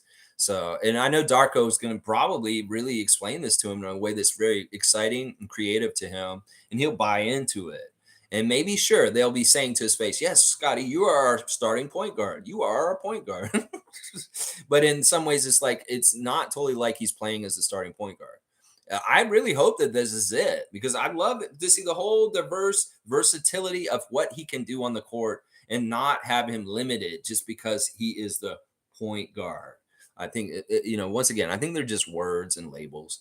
Let's see. Seymour saying Desmond Bain has shorter arms than Willis and Pirtle. So we're just like pointing out all the short arm guys. Well, Desmond Bain has some real muscle on those short arms. And I don't think that really hurts him having such short arms, really. He is quite the player. Dana's here. Good morning to Canadian Dana. Good morning, everyone. Good to see you, Dana. MSJ saying, what the fuck? Ibaka is back. Wow, what good news. I always loved him as a player and even more as a personality for the team. What? No, I was not saying that he's back. I was just making something up. Like, all right, let me see. Are you saying that Ibaka's back? Come on. You don't give me fake news if that's not true. You're not breaking news, are you? No, you're not breaking news because I'm not. I didn't say that he's back. I was just making I was just making up a thing, like a scenario where he comes back and Masai says you have to play Thad for your spot on the team. It was all fiction. It's not real, Chris. Sorry if I made you feel like that was real. No, there's no official word that Ibaka's back. You made me freak out and think that he was back. I always loved him as a player and even more as a personality for the team. Yeah, I'm with you on that. Monique saying, Lex, if you could predict Christian Koloko's stats for next season, or well, which level, 905 or for the Raptors? Well, let's go look at Koloko's stats from last year. I've got his Wikipedia open. All right, so he averaged 3 points, one block, 3 rebounds. That's really kind of the 3 stats that are most important with him. Well, I'd like to see on the main roster an increase of at least to 5 points per game. If you can get to 7 points per game, that's really fantastic. If you can get to double digits, holy crap. But if we can see at least one more basket increase where he's averaging 5 points a game or 7 points a game, that would be great. I think if the refs were more kind to him with his block shots, he would average at least 2 blocks a game. He should not be just averaging 1 block a game. That seems ridiculous to me. So he should be at least 2, if not 3 blocks a game.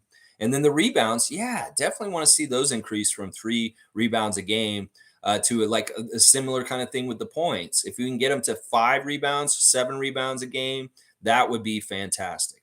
Now, that may be a tall order considering how many minutes he gets on the team, but who knows? We'll have to see. Now, if he's on the 905, I want to see him average like almost 20 points, double digit rebounds, and like 5 blocks a game. That's what I'd like to see. Double average with blocks and with points and rebounds, and then like 5 blocks a game on the 905 level. That would be the kind of stat lines I'd like to see from him. Is 20 and 10 and 5 on the G League level, and then maybe like a 10, 7 and 3 kind of average, or 2, 10, 7 and 2 average on the main roster. So, or 7, 5 and 2, that would be good too. Anything that's an increase from last year is what we want to see with Koloko for sure. Let's see. Seymour saying, I got to clear up something from yesterday. I didn't play against Javon Shepard. It was Justin Shepard, who was Jamal McGlure's brother. I played against him. That's right. Because I remember you telling us about Justin Shepard from before, and he was the guy who got murdered in the park over by Castle Frank. Yeah. I remember you telling us that. Okay, it wasn't Javon that you played against. It was Justin. Okay, good. Thanks to clear that up, Sheriff. Chris is saying, MSJ saying, the U.S. is a war machine. We all know, foreign and domestic, that cowboy mentality runs the table. RFK Jr. said on Math Hoffa that the CIA basically turned the country into a war machine post World War II. Yeah, I mean, in some ways, I get that. It's messed up. The mentality of that government is really messed up, and it hurts the whole entire world. It really, really does. People say that the Americans are freedom fighters, but what they did in Afghanistan was not for freedom. It was bullshit. Even like, there's a lot of different places that they've gone in the history of time, and Panama, all kinds of weird situations where the U.S. has messed around or done fucked up shit, and a lot of people have died because they've been manipulative of political situations and worried about their own financial interests in maybe oil or some other thing that's around that area that they're trying to control. Yeah, it's a very, in some ways they act like America's a big brother or a policeman for the world, but really they're just an exploiter and the newest version of like colonization and exploitation of like coming from our country to your country, and we're taking your good stuff. Stuff like countries like in the Caribbean, they're your mind of like they're very good like minerals and things like that exploited by American companies, and they extract all the riches from the land in those countries, and the people there don't really see the profits or any of the economic activity, and that's part of why they're dirt poor. They go and they get all the bauxite from Jamaica and places like that, and then they don't share that wealth with that place. It all comes back to North America and sits in US bank accounts.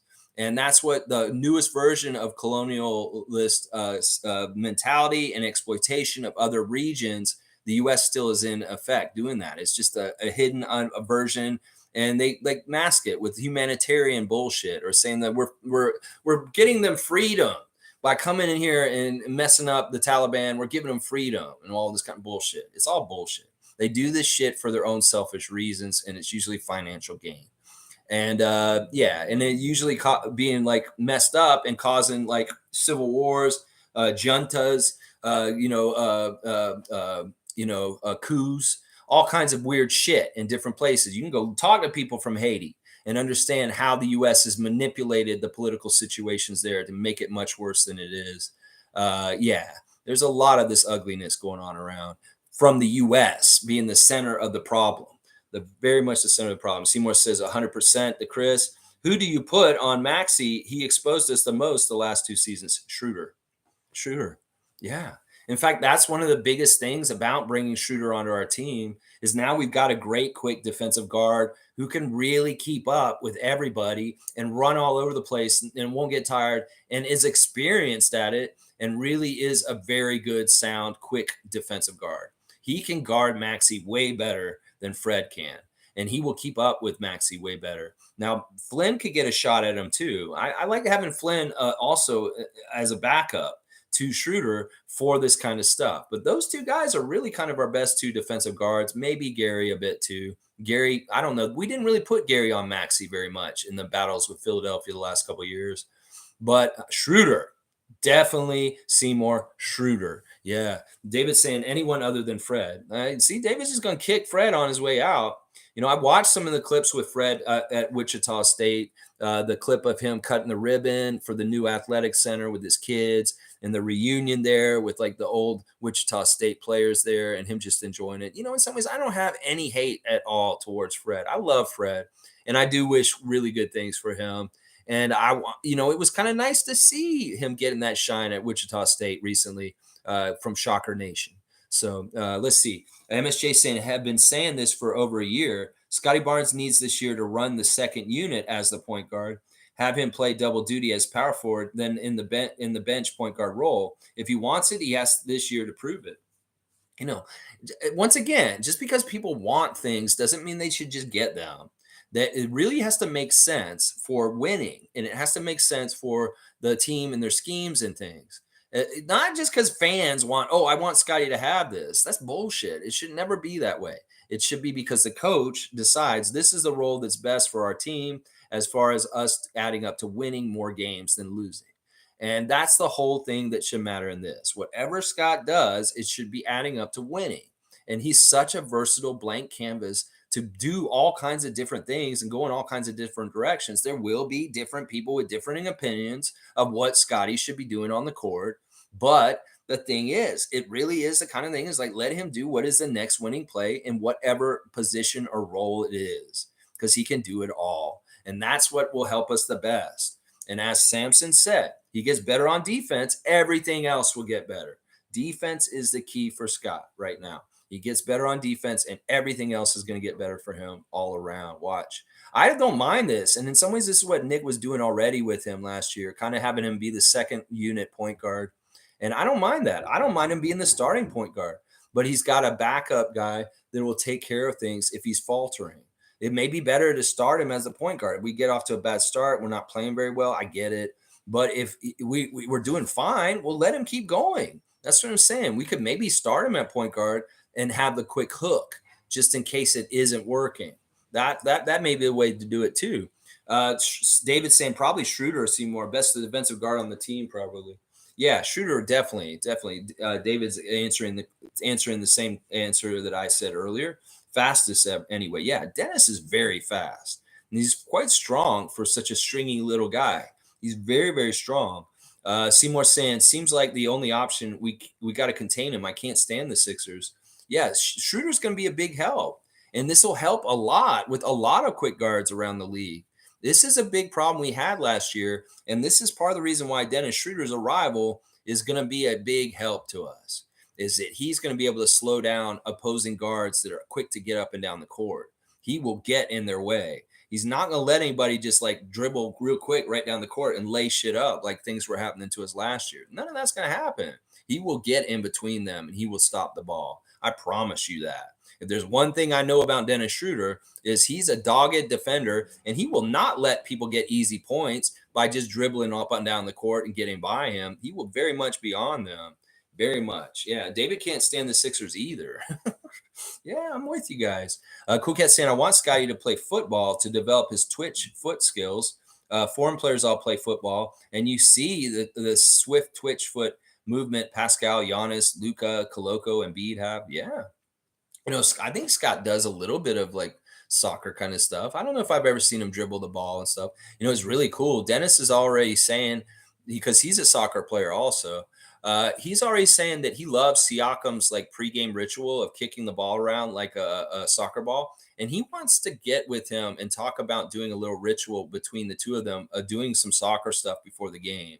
So I think that's really cool that Dennis is already saying, I want to get with Siakam and we're going to do a little like kick the ball back and forth thing before the games when he does that. So that's pretty cool. Who knows? Maybe instead of Siakam kicking the ball to the coach and they throw it up and he throws an alley-oop, maybe Siakam kicks the ball to Dennis and Dennis heads the ball up to Siakam and he alley-oops it or something like that. I'd love to see this pregame ritual between Dennis and Scott and Pascal. Who knows? Maybe Scotty should get involved and then maybe he'll be involved in the football too. Yeah, that'd be good. Yeah, Scott, I don't know if Scott's doing that though. We've seen him doing mixed martial arts this summer.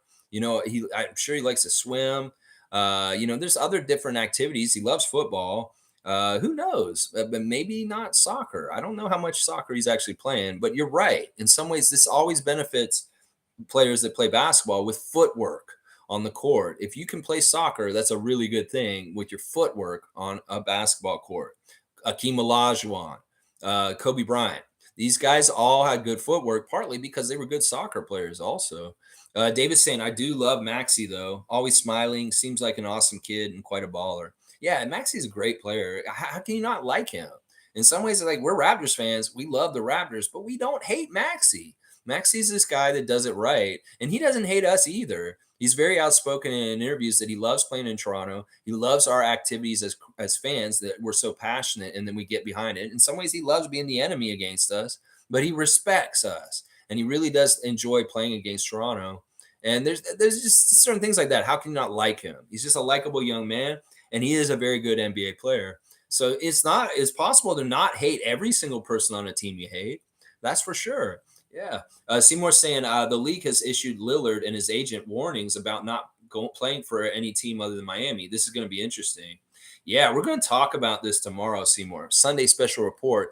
The league has come down heavy-handed on Damian Lillard and his agent for saying that he just doesn't want to go to any other team than Miami. Well, that's a big no-no. And they now have a new president with the new CBA. The rule is that they can fine or suspend players for doing this kind of shit. What are the ramifications of this? And we'll talk about this more. Then maybe the end of the rumor mill to a degree. We'll have to see how this happens. This could be very interesting. Tomorrow, Sunday special report, 9:30 a.m.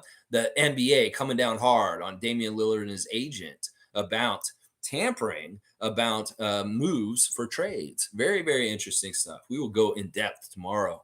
Monique saying both team stats for Christians. Yes. Thanks. Good to know. Can't wait. Yeah. You did. Was that pretty good, Monique? I'd say around 20, 10, and 5 on the G League level. And if we can get like 10, 5, and 2 on the regular, or 7, 5, and 2, I'll be fine with that too for the main roster. Yeah. Cool Cat saying U.S. goes to countries for their interests and then shocked when the citizens of those countries show up at the U.S. borders after devastating effects to their home country. Same thing for Europe countries. Yes. And yes. You know, the Europeans wonder why there's so many Syrians coming in their country. There's so many Ukrainians coming in their country. There's people that are in war countries and they don't want to be in those countries anymore. And sometimes those wars and those things are manipulated by forces like the United States and the EU. And that is part of the reason why these situations are developed and they happen. And so you got to wonder, why are the people from Guatemala coming here? Why are the people from Venezuela coming here? Why are the people coming from Mexico? Because U.S. are irresponsible with the gun manufacturers, and the guns are going over there, and they don't want to be in a fucking crime, crazy, war torn, mafioso kind of country like Mexico is at times with their gangs and their gun cartels. You know, the U.S. feeds those guns. And so forgive the Mexican people for wanting to come to the U.S. to get away from the guns that came from the U.S. in the first place. You know, it's really a messed up system, and it's been the model of throughout the history of time. The European colonization of most of this world was exploitive and very, very bad in a lot of ways, and that is where the riches of Europe and North America come from, is the exploitation of the rest of the world in a lot of ways, on top of their own exploitation of their own people. So yeah, it is really messed up, and you know, they reap what they sow. You know, you're going to mess up other countries and other places. Well, you're going to get immigrants. You're going to get refugees. You're going to get people trying to come across the border because you messed up their home country. In some ways, you really did. You instigated it. Maybe you caused some sort of military junta, and boom, there's like unrest. There's no jobs. There's like civil disorder because everything's upside down because you came in and messed things up because you wanted to be manipulative of the situation for your own gain. You know, there's a lot of that going on with the U.S. around the world. MSJ saying at Cool Cat, Haiti is a prime example. Very, very, very, very good example. There's no money in Haiti. Where did all that money go? It went into the U.S. and these people ain't seeing it. They exploit the hell out of them. Cool Cat saying China, Russia, Saudi now doing the same colonialist bullshit.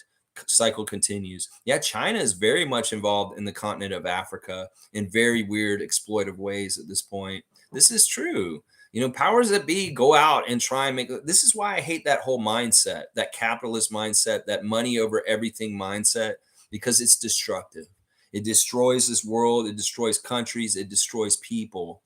And you know, we've got to change our spirituality and our philosophies as a species, as humans, or we're gonna fucking kill ourselves just for imaginary money and a bottom line on a piece of paper. Yeah, you want to go ahead and make that imaginary money, and then to destroy us all. You idiots are going to be the reason why. You people that are driving this kind of progress and profit that you think is so great. Profit and that economic model is not sustainable. You cannot extrapolate an exponential growth where you're going to continue to make profits on top of profits. Like these people, the mentality is that they have to beat their records from before. That if you don't make more of a profit in this calendar year than last year, you're a failure. Well, what the fuck? That's not sustainable. And what happens is these people make up bullshit. They cheat, they lie, and they try and make the illusion that they made more money, or maybe they cut corners that, like, you know, cut like pay or health benefits for people and their employees just to make their bottom line look better. That's the messed up thing, is that they want to sustain a growth that is exponentially unsustainable, and then they squeeze it out of everybody else. They make everybody else pay for it, the lower end workers and the people. And that's why nobody has anything at the lower end, because that's really about sprucing up that bottom line and making it look like the company's even more profitable each year. It's so fucked up, and it's the messed up model and system. And there's, you know what? It's not everlasting and unlimited. You're going to hit that fucking wall real hard, and it's all going to come crashing down. And you know what? I'm going to be here saying, I told you so. And I'm going to say, this is why I don't want to have any part in your bullshit, in your mind and your line of thinking, of that kind of mindset of economic growth and trying to just like exploit everyone to get bottom line written, like this is our capital gains for this year and this quarter. It's all they fucking care about. They don't care about the human side of it. They don't care about the long-term sustainable side of it. They don't care about the natural world side of it. They only care about fucking making that stupid ass money and a little bit more each quarter. That's all they care about. So messed up. So messed up. Monique's saying W stream Lex all around. Keep at it. Massive viewing. Good stuff. August already. Crazy. Go Raptors. I know. It's gonna be August in a couple days. And that'll mean Rico Hines month. And I'm all about it. I'm all about watching more basketball, whether it's FIBA or whether it's the pro-ams and the runs. I'm all about it, Monique. And who knows? We'll have Raptors basketball back again soon enough. Seymour saying when Nash won an MVP, he credited it to his soccer skills. Quick feet works for ball. Yeah, in some ways it's kind of counterintuitive, but it's like the opposite. It's like you can't touch the ball with your hands in soccer, but you can't touch the ball with your feet in basketball. So how would that work? Why would that be helpful? Well, it really is the footwork. In soccer, you really got to think about where you're placing your foot and how you're doing things and moving around. And you don't want to waste motion. You don't want to waste energy because you're running so much on that damn pitch. It's like that field is big and all you're doing is running. In some ways, soccer is cardio, is what it is. Well, you want to really maximize your footwork. And in the NBA, that's smart to do too. The more economic you are with your footwork, more sound with it, the more you can get to a place quicker in a more way that's practical, and you get more out of it if you know footwork. If you understand footwork, you're not taking an extra step, or maybe you travel more because you take too many steps or whatever. You're really smart with your footwork. A good place to start is playing soccer. For sure, for sure. Stargate saying, I have full confidence in Darko to implement a system conducive to making the Raptor team successful. Only thing I have an issue with is ref respect. You know, the league mandated anti-Raptor reffing. Yeah, this is something I was, when we were looking for our coach, that it was a factor that I looked at. Is like, is this new coach going to be somebody the referees will give respect to? And there won't be any kind of shady, like, screwing them over because they don't respect them. They don't have clout. They don't have a reputation yet. Well, I don't know. This is a weird situation with Darko. He has not been a head coach in the NBA yet, but he has been a head coach at G League.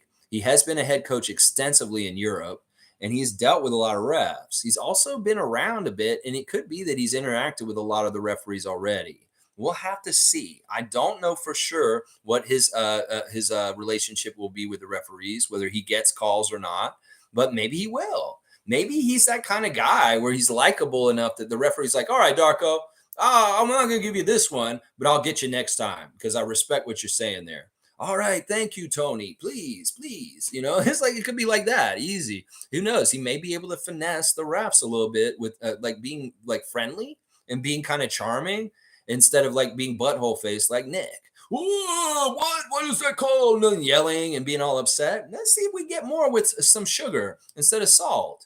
And maybe Darko will get a little bit better out of the refs just because he has a better like manner with the refs than Nick did. We know Nick was yelling and saying all kinds of crazy things. He'd have a hissy fit and all this stuff. Maybe Darko's more like very firm and like fighting for what he wants to say, but he's fair and he's not demeaning. And maybe he's not emotional about it. He's like, well, I want you to do this. If you're going to do this for them, you need to do this for us. And stuff like that. All right, you're right, Rajakovic. Here you go. We'll give you the next call. You know, who knows? This will be interesting to see. I think that he'll gain respect because in some ways to gain respect, you carry yourself with respect. And I think that Darko has a lot of respect around him just naturally because he carries himself in that kind of way as a person. So we'll have to see, but there's no guarantees. We'll have to see it in theory and practice in this season and see what his relationship is with getting calls from the refs and whether they are going to screw him over or not. We'll have to see. We'll call it out, and we'll definitely be talking about it either way. Hopefully he is getting the calls. Isaac's here. Good to see Isaac Campbell. I play point guard on offense and center in the paint on defense. Your point guard isn't required to be the one defending the opposing point guard. Dennis will be a better perimeter point guard than Fred and makes it work with Scotty. Yeah. Yeah, I really do think that these guys understand that they're going to be working together a lot and they're going to have to fill different roles that maybe traditionally the other person may have done, but it's just that way. I definitely think Dennis is our point guard defensively. Definitely. And Scotty can be a couple different places. They could do things like with him and OG and Precious Just saying, all right, you guys are taking the three top offensive players on the other team and you're shutting them down. OG, you get LeBron. Uh, Precious, you're getting Anthony Davis. And Scotty, you're going to guard Rui Hashimura or something like that. They put him on the top players from the other team. And that's great. Scotty can guard anybody. But in some ways, he's better not chasing around the little guard if he's going to be the point guard. He shouldn't be guarding the point guard on defense. It should always be somebody like Dennis or Gary or Malachi or Jeff Doughton. And Scotty can guard bigger guys or even like mid-level guys, swings, like small forward shooting guards too. So yeah, I'm with that. I'm with that, Isaac. And I get it. Scotty could be defensively a center still, and then or defensively a power forward or whatever, and then running point on the other end, but also not the whole game. That's the other thing. MSJ saying Dennis is going to be fine for us. The team will feel the loss of Fred, but Dennis will fit that loss rather okay. Not a devastating blow in any way. I'm excited to see if OG can excel with more field goal attempts. Yeah. OG should get more field goal attempts this year. If he doesn't, I'm gonna be shocked. They should go and discover more with him and putting the ball through him. And Dennis is gonna be interesting. He's gonna, there's gonna be very refreshing things about Dennis. They're gonna be like, holy crap, we haven't had a player like this on our team in a while. And we're gonna be kind of like, I love Dennis on this team because look at what he's doing on defense, and look what he's doing here, and just look at how his energy he expends so much energy. And he's just all over the place all the time. He's a pest. He's annoying. He has a reputation already. So, yeah, it's going to be very interesting to see how Dennis fills Fred's shoes to a degree. But some of the shoes that Fred has to fill should be filled by Scotty, OG, Pascal, Jakob, other people. And it's not totally Dennis's to try and fill the roles that Fred is leaving behind. That there's other people that can step in and take some of the aspects of what Fred was doing. And Dennis can take care of some of the more general point guard kind of stuff, sure. But the leadership, maybe the clutch stuff, that's going to go to other people. Iceman saying some people forget that Dennis took over the starting point guard spot from D'Angelo Russell in the 2023 Western Conference Finals. And how many months ago was that, Iceman? That's a very short memory. If you already forgotten that Dennis Schroeder starting over D'Angelo Russell for the Lakers just in this very past playoff run that just ended just now. So yeah, this speaks a lot about him. And like I said, LeBron has a lot of respect for Dennis Schroeder. That says a lot about him there too. Fiercely saying my country's in shambles, praying for Haiti and a rebuild reform back to what it was. Used to be called the Pearl of the Caribbean. So you're from Haiti, Fiercely? Yeah, I hate the stories I hear about the history there and the different things that have happened there, and the manipulation of the United States in that area is very much a big part of the dysfunction in certain ways. They prop up certain leaders because they're more friendly to what the U.S. wants as far as their interests in that area, and they go and get that person. They may kick out a very good leader who's running the country correctly just to get a puppet that they can control better in that spot. They pay them off. These leaders in Jamaica and Haiti and some of the Caribbean countries are very much paid off, and they get very wealthy at the expense of everybody else because they make the legislation for the U.S. to come in and rob the place of the riches and the resource. And the only person that's actually profiting off of it is that leader. And everybody else in that country is not. And all the rest of the money goes to the U.S. And it's not just the U.S. There's other countries doing it too. I say the U.S. just because of proximity, and they are probably one of the more guilty parties in most places. But there are other countries, as Cool Cat pointed out, Russia, China, England. There's still a lot of countries doing colonialist kind of shit all over the place in different places. I hate to hear that. And you know what? Listen, Fiercey, I stand for Haiti. I stand with Wyclef Jean. I stand with all the different things for the people to get themselves to be more self-sustaining and not have people meddle with that country any longer. Just leave them alone and let them do their thing. And if they can get rid of the bauxite miners and all the other different kind of like mineral resource people trying to come around there just exploiting them, if they can figure out a way to get them the hell out of there, that would be great. But I'm jaded in some ways because in some ways, this is all that anything matters in this world at this point. And we will shoot ourselves in the foot just to make an extra little bit of that. I hate it so much. It makes me so mad. Oh my gosh. I kind of want to talk about something else just to clean my mind a little bit of those kind of subjects with the U.S. being a cancer to people around it in different ways, like Canada with the guns and Mexico also. And then like what we were just talking about. Holy crap. All right, let me just go check through everything and make sure I talked about everything I wanted to talk about today. Once again, we're celebrating Christian Koloko, our second year center coming in this year from Cameroon. He is going to be fantastic this year. I hope we see some sort of leap with him to the point where things are really, really, really, really awesome. And I'm all about it. Y'all check out your WNBA Fantasy League. Make sure you get your lineup set up because there's games. Also, I found something recently. I know this probably been around for a bit. And maybe y'all be interested in it.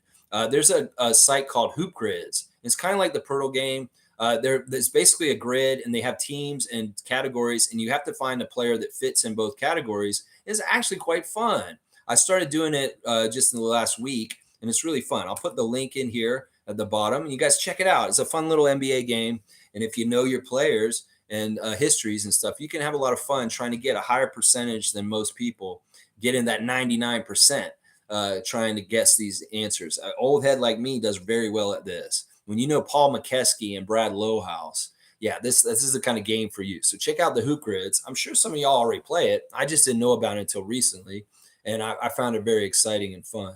So, all right, y'all, tomorrow, Sunday special report. Let's talk about the very breaking news situation with the NBA and Damian Lillard and his agent and what the repercussions of this decision and them coming down on him for this. How will this change the NBA in the future? Will this change trade rumors and how it's all been happening the way it has in the last couple of years? Will this make this go away a bit? I don't know. We'll have to talk about it tomorrow. Sunday special report, 9:30 a.m. tomorrow. Thanks for watching me, and have a great day today. If you're in Toronto, enjoy your day. Even if it's raining outside, there's always something fun to do in the city.